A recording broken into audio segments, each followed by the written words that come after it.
if there is a man to share God's word, there will be a man to receive by the ability of the Holy Spirit. And the word of God is a seed. And as we preach and tell people, about the word, it becomes a seed in the heart of men. Hallelujah. Now, quickly, I am sharing some insightful thought, very powerful thought this moment. Hallelujah. That I've titled it, Don't Condemn Yourself. Hallelujah. Many people feel unpleasant. Many people, feel too inferior for themselves. They think they cannot do, they cannot speak. They don't have the ability, to demonstrate what God has given to them. It is not good to condemn yourself. Condemning yourself is not allowing God's word to proceed and to come into a level of maturity in your life. A Christian is not an ordinary person. A Christian is the called out one. You have been called out from darkness into his marvelous light. A Christian is the power. A Christian is the one that has the power of God. You see, so in a Christian life, it simply means it's a life that connotes or that transcends from the God kind of life. Hallelujah. We are not ordinary. We are, God expects us not to condemn ourselves in any way. Hallelujah. Now let me read the scripture to you.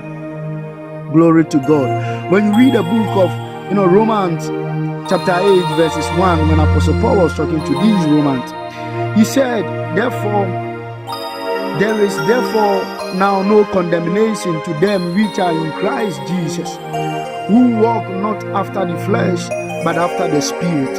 Hallelujah. If a man wants to walk with God, if a Christian wants to walk with God, that means you must walk in the realms of the Spirit. Hallelujah. You must walk by having fellowship with the Word, having fellowship with the Spirit. Glory to God. The Bible tells us, God is a spirit, and they that worship him must worship him in spirit. Glory to God. Now, too many, Christians labor under the burden of condemnation.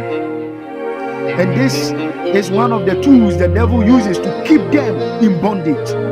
Hallelujah. The devil knows that the problem of sin has been dealt with.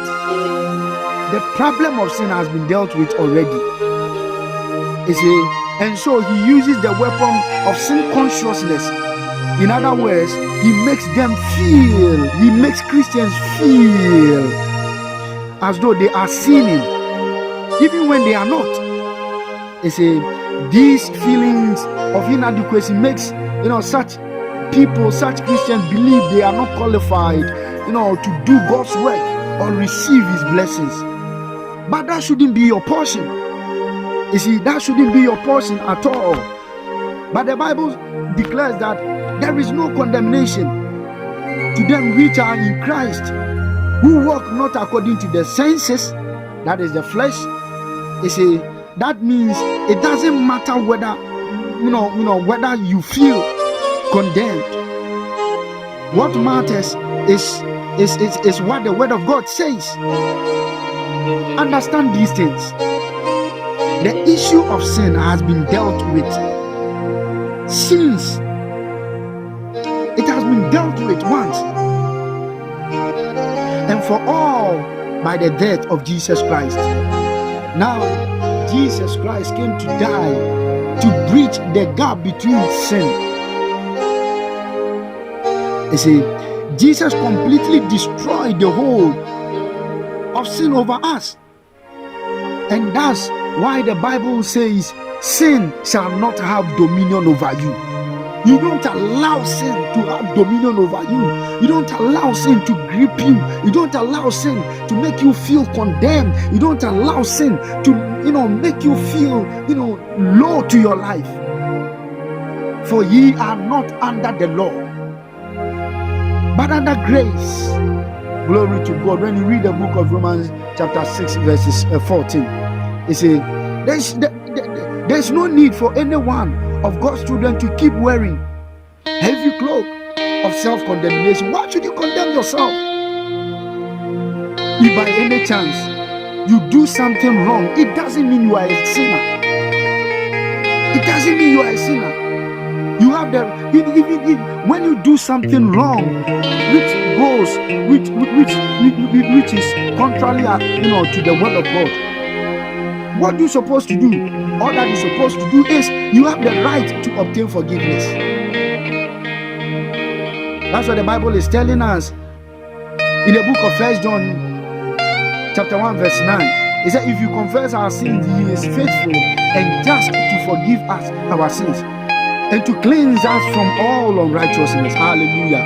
After that, you don't need to keep condemning yourself over the same matter again. When you do something wrong, all that you need is to receive forgiveness. All that you need is to walk in forgiveness. All that you need is to have the consciousness of forgiveness. Please don't condemn yourself. Please don't judge yourself. Hallelujah.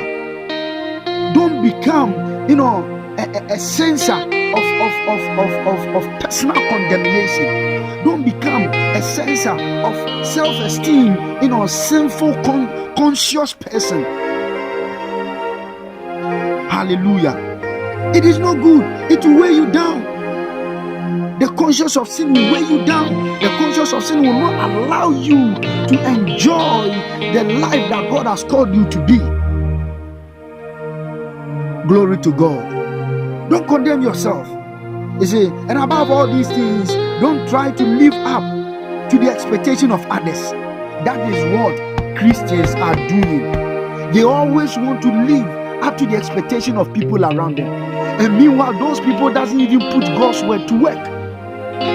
Nobody can condemn you. Nobody can judge you.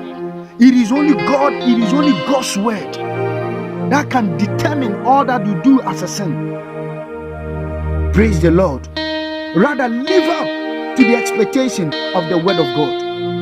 That way, you will experience the liberty that comes from walking by faith and not by your feelings. God no longer condemns you, so don't condemn yourself. Glory to God. Never condemn yourself. Never condemn yourself. Be conscious of who you are in Jesus Christ. Be conscious of what Christ has made you to be. Be conscious of the life and the God nature in you. Don't feel bad when you go wrong. Don't feel bad when you do anything wrong. That is why Christ came. He has carried all the wrongdoings. That is why God, Christ died and gave us the right to receive forgiveness. Hallelujah. Hallelujah. Don't condemn yourself.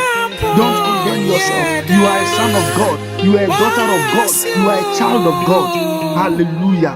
The Bible says there is therefore no condemnation to them which are in Christ.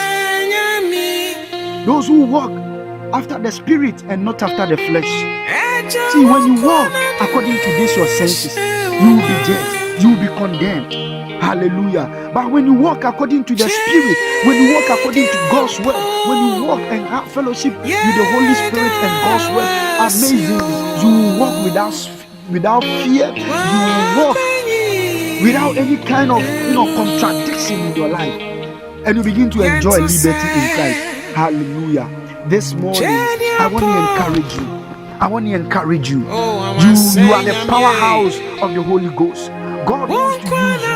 God wants to do something greater in your life. God wants to express His divinity in your life. Hallelujah. God wants to demonstrate His anointing in your life. Be ready. Be ready. Stop condemning yourself. You are not an ordinary person. Once more again, don't condemn yourself. Hallelujah. You are the righteousness of God. Worship the Lord. God has exalted His name upon your life. Glory to God. I want to thank you this morning. I want to thank some few people who have helped us all these days to bring God's word to you. Thank you, Holy Spirit. And I pray for you that you enjoy your day, that your day is blessed like never before. You are protected, you are shielded in your going out and then in your coming in. Hallelujah. Now this is Brother Eric again of Intercessors Prayer Avenue and then Rich Dan Global Incorporated. God bless you. Keep sharing. Enjoy this. Amen.